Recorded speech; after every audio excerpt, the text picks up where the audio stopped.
Let me share my recent movie purchases with you. hmm June of 2025 has been a banner year for physical movie releases, I think, at least for me. I was thinking about doing a movie video anyway. I usually do these, maybe once a month on average, I guess I do these. It just occurred to me this morning, I was looking at my newer purchases and I was like, wow, I've purchased all of these in the past month. It's been a really good month, in my opinion, for physical media. Honestly, these aren't even all of the things that I've purchased in the last month, too. I just thought I've got more than 10 things here, and I thought that's more than enough for the purposes of this video. And I haven't really been buying records this year. I know I've already mentioned this, but records are just not holding their value as much for me anymore. In the year 2025 here, I just feel like, to buy a shoddily pressed album, it's usually between $30 and $40 now. To buy a shoddily pressed 12-inch, it's usually around 20 or so dollars. I don't know. I can't justify these prices anymore for records. And 99% of everything is on Apple Music. So I've been having a really hard time pulling the trigger on records this year. I just don't think they're holding their value. And I've probably set a record for records this year in terms of buying. I don't know. I mean, it's been decades since I've spent this little amount of money on records. Also, money's tight for me this year. It just is. It's much tighter than it has been in recent years, so I just don't have the money to throw around. The extra, the extra income I have coming in is going toward movies. To me, that makes a lot more sense. I'm having much more fun picking up films recently.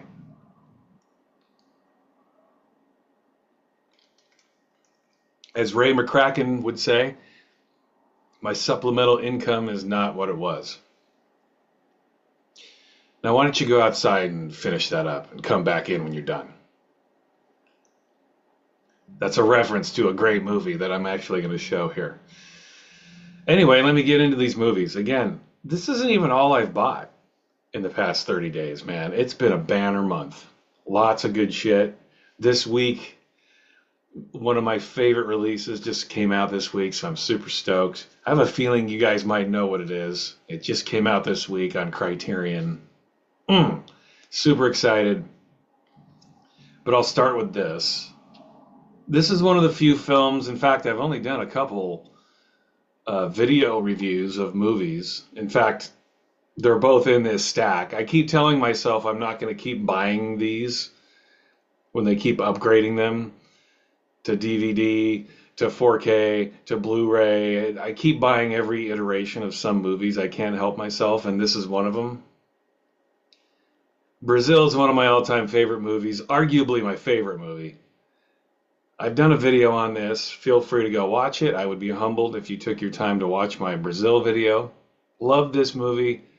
Yeah, I think this is the fifth version of this I have. It's stupid, okay? I have the VHS tape still. I have the Laserdisc. This movie was the whole reason I bought a Laserdisc player to begin with. This Criterion release came out 95-ish? Back in the mid-90s. They put out this big, massive behemoth box set on Laserdisc. And when it came, I was like, well, I have to buy a Laserdisc player now because I need to see this. Then they put out the DVD several years later, and then they put out the Blu-ray several years after that, and then they just put out the 4K a couple weeks ago. This is one of those movies I have to have all the versions. I just love this movie too much to not do that. And I've watched this on 4K, by the way, and it looks beautiful. God, I love this movie. So haunting and funny and goofy and scary and just everything. Beautiful movie, 4K, Criterion. You know you want it. This is just a silly purchase. Most of these I haven't even opened yet. I haven't had the time to crack into them. This I am. This is one of those movies that I bought not knowing I already had it. Have you guys ever done that? You know you have. Or maybe you haven't. Maybe I'm one of the few idiots that do this.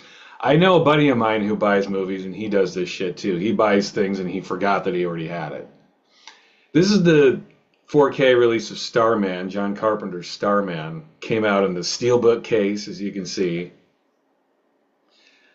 This was released in a box set a couple of years ago. It's one of those Paramount, right? Paramount? Or is it Columbia? Columbia? I think it's Columbia. One of those Columbia Classics box sets. I bought it a couple years ago, and it was the only way you could get Starman and a few others in 4K. And I bought it, put it away, completely forgot I had it. This got announced a couple months ago. I pre-ordered it because I was like, Starman, and I ordered it, got it, and then it only then dawned on me that, oh, wait a minute, don't I have this? And then I went and looked at the box set, and I was like, oh yeah, I already have it. It's the exact same version. And when I say that, I mean it's just got all the same bonus features. It does come with the steelbook case, but I paid $35 for this. I know I was just complaining about how money is tight. And like a true asshole, I'm spending $35 on a movie that I already have. You don't subscribe to me because I'm smart. I know that. Anyway, whoops. But I love Starman. I'll keep it. Why not? This is the movie I was referencing earlier. Kingpin. 4K goodness. Love this movie. How funny is this movie? I think this is the Farrelly brothers' best work by a long shot. Love this movie. It's got the director's cut, theatrical cut. Not a lot of bonus features. Kino Lorber put this out, by the way. It's got the Farrelly brothers commentary for the extended cut, then journalist author commentary for the theatrical cut. You guys know how I feel about random Yahoo commentaries. I don't give a shit. Give me a commentary with people who were involved in the making of the movie. I don't care if it was the best boy or the gaffer or editor or something that has to do with the movie. With journalists and film critics, I don't give a shit. But it's Kingpin, one of my favorite comedies. I needed to have that. Here's another thing. George Romero's Monkey Shines. I wasn't aware that this was coming out until the day it released. I was trolling Amazon looking for things that I had missed, and this was in there. I'm like, I didn't see any notification, or at least I didn't get any notification of this release, but I was happy to get it.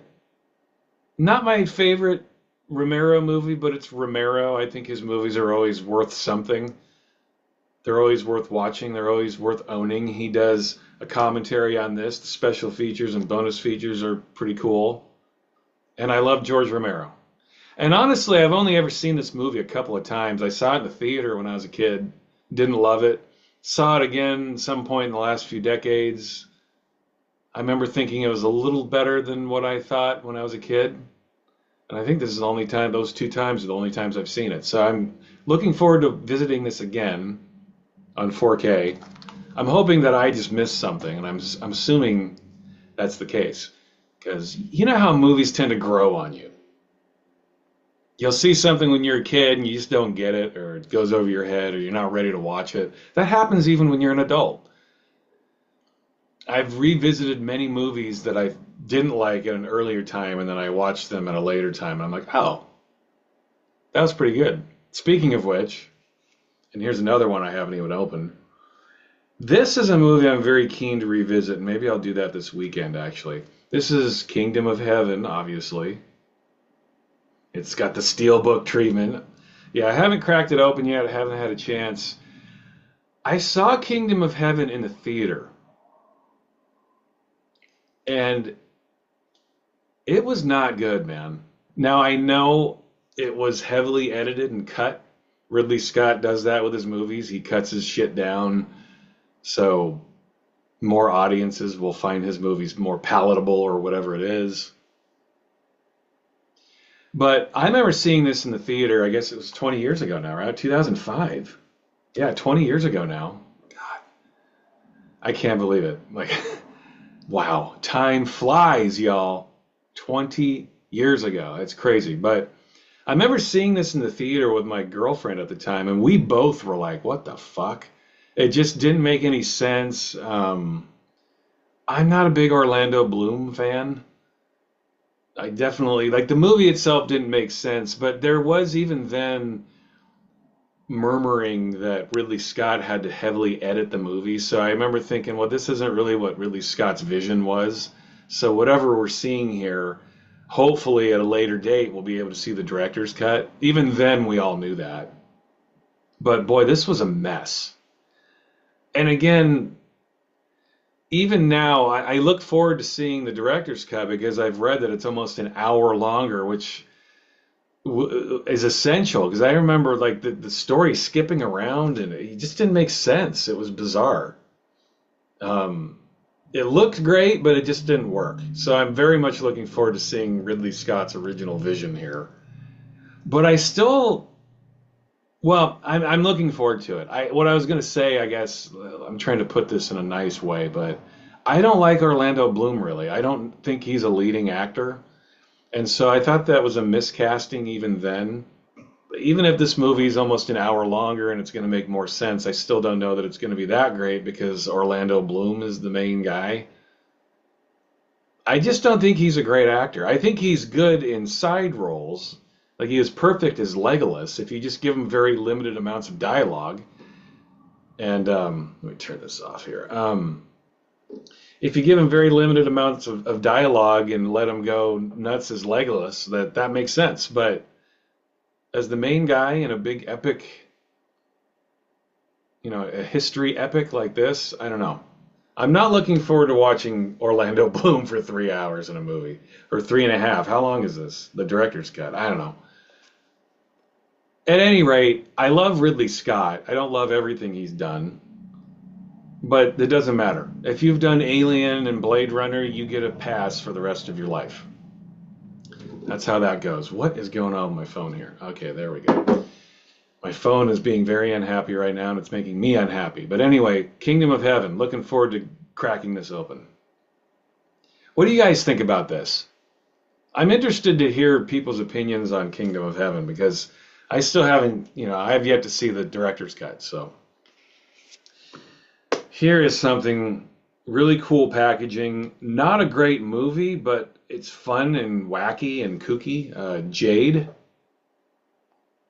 It's been a big month for William Friedkin movies. Again, that will lead me to my most, the one, other than Brazil, the release that got me most excited this month. But Jade came out on Vinegar Syndrome. Vinegar Syndrome, while the people that work at Vinegar Syndrome are kind of dicks and they're really obnoxious with their halfway to Memorial Day sales and all their shitty, weird release dates and how they can't ever tell you when something ships. And any of you who have ever dealt with Vinegar Syndrome, you know what I'm talking about. The people that work there are kind of lame. But their physical releases are really cool. They go all out to give you a very aesthetically pleasing release, and then they load their shit up with bonus features, which is fun. Jade is a movie that's a mess, but the director's cut is here. I have not yet watched it. I look forward to doing that. I remember seeing this movie in the theater. By the way, it comes with a book. It comes with this big oversized case, as you can see. Inside this case is a book with pictures and writings and things like that. Then you also get a slipcase.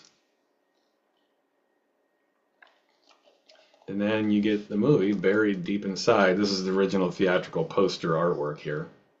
I saw this movie in the theater, and at the time, anything William Friedkin did, I jumped all over it. But I knew Friedkin, he was one of those directors where he took risks, he took chances, he never made the same movie twice, and so you never quite knew what you were getting, and most of his movies didn't always work. In fact, I would make the argument that Friedkin's only ever made 2 great movies. I am not a French Connection fan.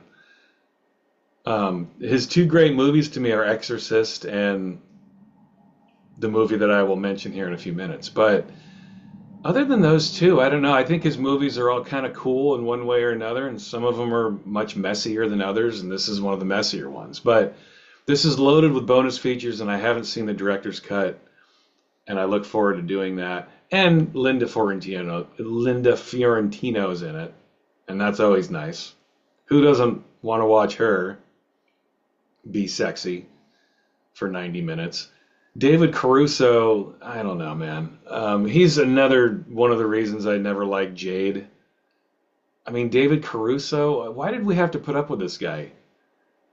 He was in, what was the show he was in? Was it, I can't remember the name of the TV show he was in now. I never liked David Caruso. I never got his popularity. He had a very small window there in the 90s where he had a ton of popularity. I thought he was a very, very much a one-note actor, very laconic, kind of mumbling, grumbly, moody actor. But then at the same time, he was this bright, fiery-haired, pale white guy. I don't know. It's hard for pale, red-headed, nerdy guys to be laconic and moody, you know? I never bought it. He just seemed like a dork. And everything I ever saw him in, he was miscast. And this is no different. Linda Fiorentino, though, yeah. It's hard to miscast her. She's always on top of her game. She's always looking good. She's a good actor. So anyway, I look forward to revisiting that. This is one of the most exciting releases I've picked up in a long time. Dirty Work. Again, Vinegar Syndrome put this out. Dirty Work is one of those movies that I think is vastly underrated. I think it's one of the best comedies of all time. I'm glad to see this film is getting rediscovered by people. This is a hilarious movie. Again, unbelievably underrated. Vast amounts of talent going on here. I think this is one of those movies that it's made for a very specific audience, and a very specific audience loves this movie. And I am part of that audience. It's a movie that celebrates a different time in Hollywood when it comes to approaching comedies. It's absolutely dedicated to this screwball, subversive style of humor. And it's a type of comedy that just doesn't get made anymore. And they hardly got made at the time it was released. They started kind of shying away from this type of stuff in the 90s. It ended up getting made because of the names behind it. Norm was hot. Bob Saget directed it. Artie is also in it, obviously. And I know I've mentioned this at some point in the past, but who would have ever guessed that Bob Saget and Norm Macdonald would die before Artie? Who the fuck saw that one coming? I didn't. But life is weird. Artie is, out of those three guys, he's the one guy left standing. Who ever dreamed that would happen? I've already watched this. It comes with the like an original director's cut. It's basic. It's dirtier, but I don't know. I would argue even the dirtier version here could have arguably been PG-13. I mean, it's got a couple of suggestive scenes that they add in, but this is still pretty light. But it's, you know, I don't know that there are many PG-13 movies that push the PG-13 rating as far as these guys could have. And I think that just kind of reflects the brilliance of Norm. Norm's one of the great comics of all time, and this is his best movie. This is so funny. Love this movie. Top to bottom. Bob Saget's direction is fantastic. The casting's amazing. Chris Farley is fucking hilarious in this movie. Arguably his funniest performance. God, this movie's funny. And it's loaded with bonus features. I mean, it's loaded. There's the slipcase. I already showed it to you. Here's the booklet. They talk about restoring these missing scenes. They wanted the movie to be dirtier than it was, and of course it got edited down for the theatrical version, which was still funny in my opinion. But here you get those dirty scenes integrated back into the movie. It really doesn't change it that much. I really don't think it's that much dirtier. It just has a couple of more raunchy scenes in it. It's still funny. Here's the slipcase, and then the movie's buried in there. Again, loaded with bonus features. I can't recommend this release enough. My one tiny criticism is Artie. Where's Artie? You cannot tell me that Vinegar Syndrome did not reach out to Artie to be part of this. We have commentaries from the writers, producers, people that were significant in this release. There's no Artie. Where's Artie? Really?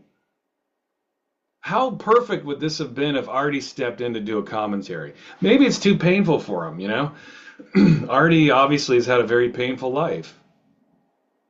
And both Saget and Norm are dead, so maybe it was just too much for him. I don't know. But fuck, it would have been great if Artie was somehow involved in this release. He's nowhere on here. No commentary. He's not part of the documentary that's on here.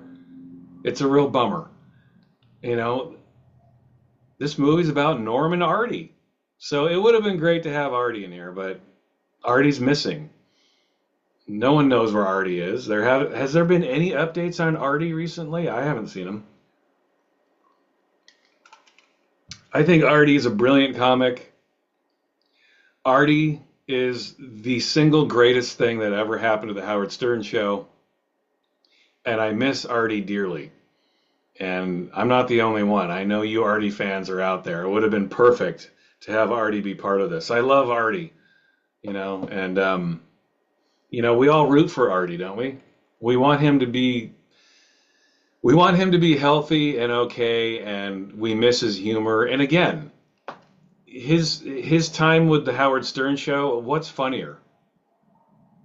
You know, the Artie serious years with Howard, amongst the greatest comedy of any medium in history, in my opinion.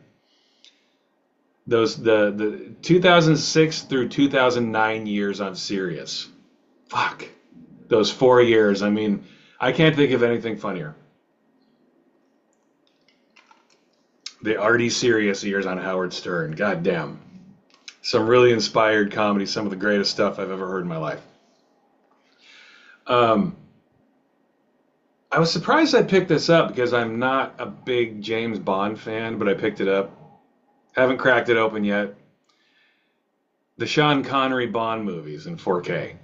With all the original commentaries with the directors. There's been controversy with these directors because of the way they talk about women and some of the stories they tell. Get the fuck out of here with that shit. These are real men saying real things on real commentaries, and they're all here, and I'm excited to get this. That was part of my thinking when it went into buying this. Frankly, yeah, I'm not a huge James Bond fan. I really haven't seen any of the new James Bond movies. But it's Sean Connery. And I'll watch anything with Sean Connery in it. I don't give a shit what it is. When Sean Connery comes on screen, I am riveted, even when the movie's bad. It's Sean Connery. Come on. And those early James Bond Connery films are all here in 4K. I'm very much looking forward to cracking this open. Comes in a slipcase. It's got the exact same cover. I don't know.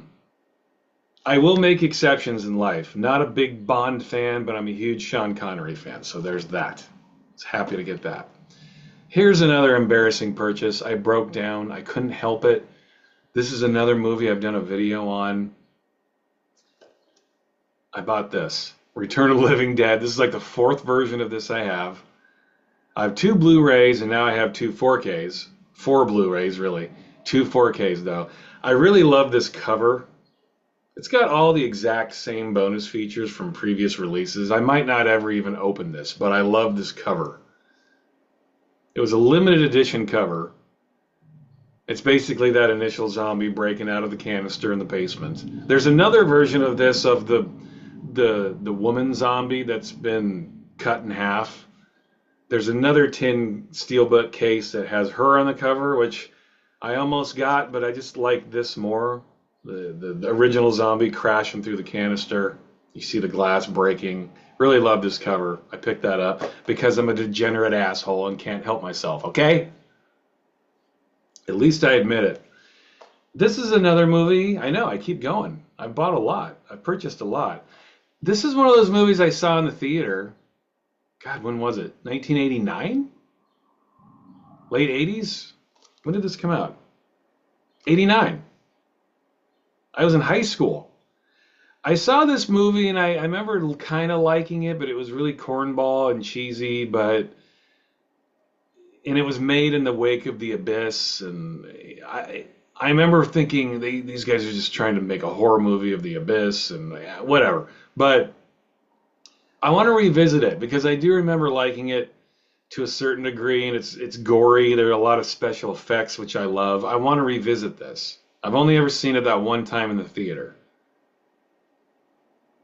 And yeah, I haven't seen it in 36 years. So I picked this up just because it is loaded with bonus features. It's Kino Lorber. That Kino does a great job in filling up their stuff with bonus features. So I'm excited to check this out. I'll be watching this soon. Only ever seen it once. I thought, well, let's dive into this and take another look. I like having this as part of my library. And I don't remember hating it. I don't remember loving it, but it's been a long time. I might change my mind. And also, I think what I'll probably appreciate about it is that they just don't make movies like this anymore. This was rated R in the 80s, which means it earns its R rating. Nowadays, most R-rated movies would have been PG-13 back in the 80s. You know what I mean? And now a rated R movie will, someone will say fuck twice, and the movie will be rated R. To me, that's just child's play. The 70s and 80s, when a movie was rated R, it earned its R rating. It was an adult movie. Now even Disney cartoons are rated PG because something might be offensive to some snowflake out there. So I'm appreciative. I'm appreciative of old school R-rated sci-fi movies, which basically that is. This is another movie I didn't love, and I picked it up out of curiosity. I picked up Dark City. This just came a few days ago. Arrow put this out. I love Arrow. They're one of the best boutique movie releasers out there. I saw this in the theater too, and I didn't love it. There were things about the movie that I just couldn't get down with, but I've read that there's a director's cut in here, basically, is what I'm getting to.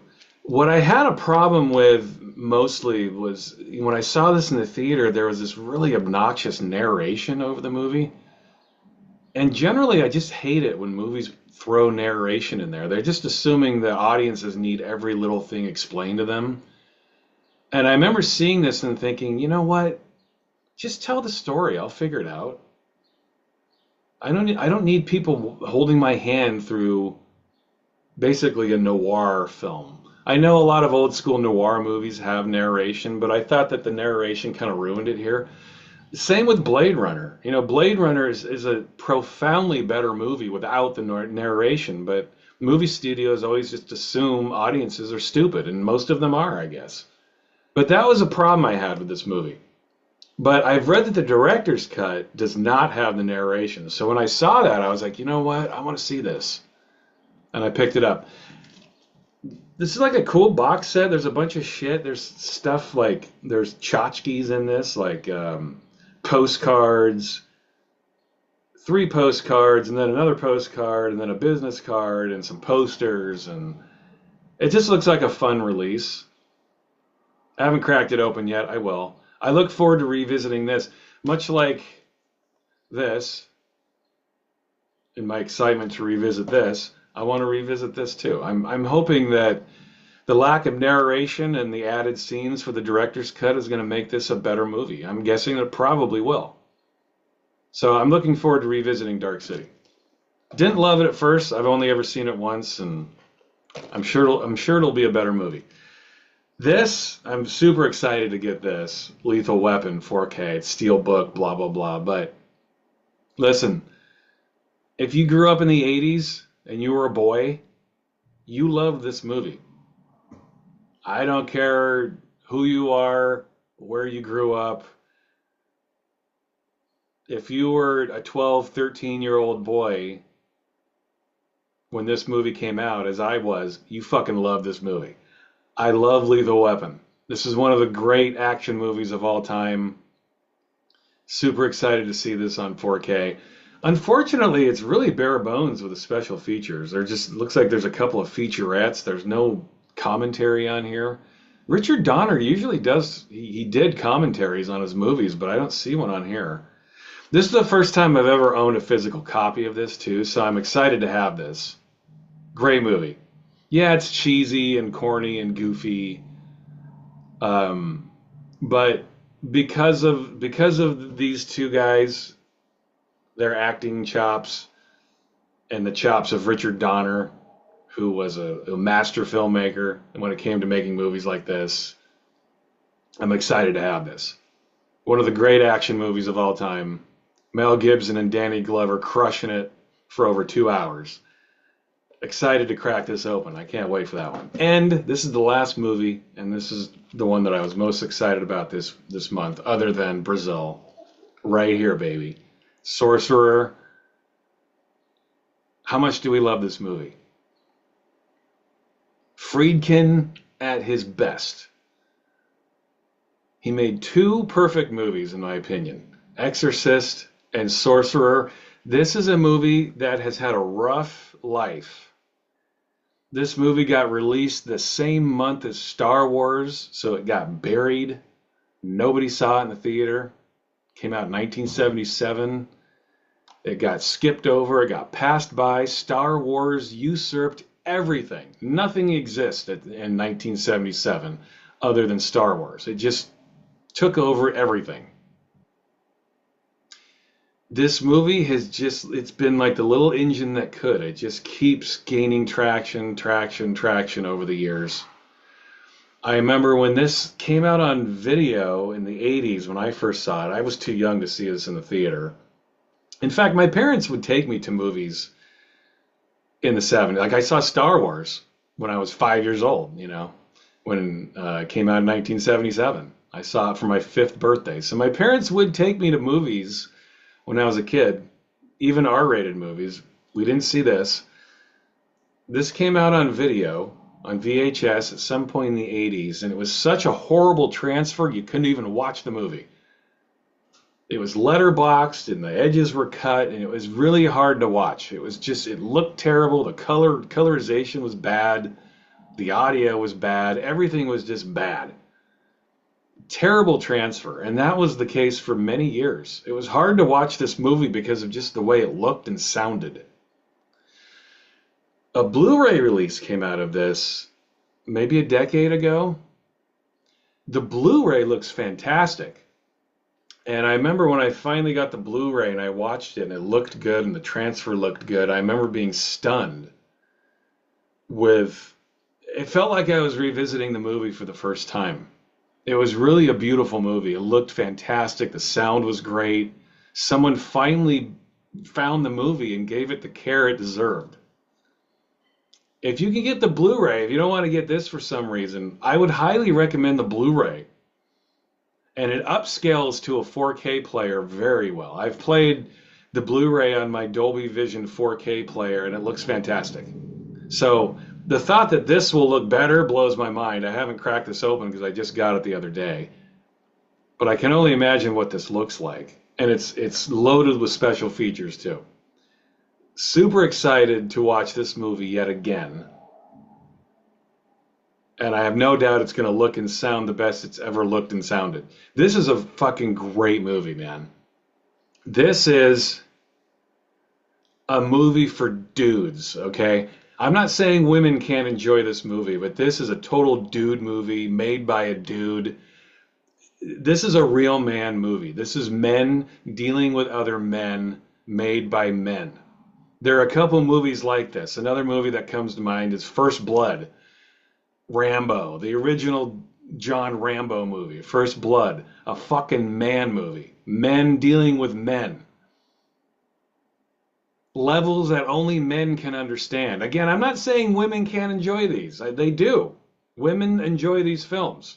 But these are movies made for men. And I love movies like that. Apocalypse Now is another great example. and Sorcerer is right up there. This is a beautiful movie. And when men have to deal with the shit we have to deal with, the stuff that rattles around in our mind, the struggles that we have as poor son of a bitch, stupid, simple ass men, we turn to movies like Sorcerer and First Blood and Apocalypse Now. These are our movies. And for my fellow sisters out there who love this shit too, good for you. I'm not saying that women can't relate to these either. These are great fucking movies. But as a man, I can't wait to sit down with this Criterion 4K release of Sorcerer. I am super stoked. Really excited to have this. There are some of my purchases. There are some I didn't even talk about. That's enough, all right? I've been going for, what, 35 minutes now. It's enough. Thank you for watching. I'll talk to you later. Goodbye.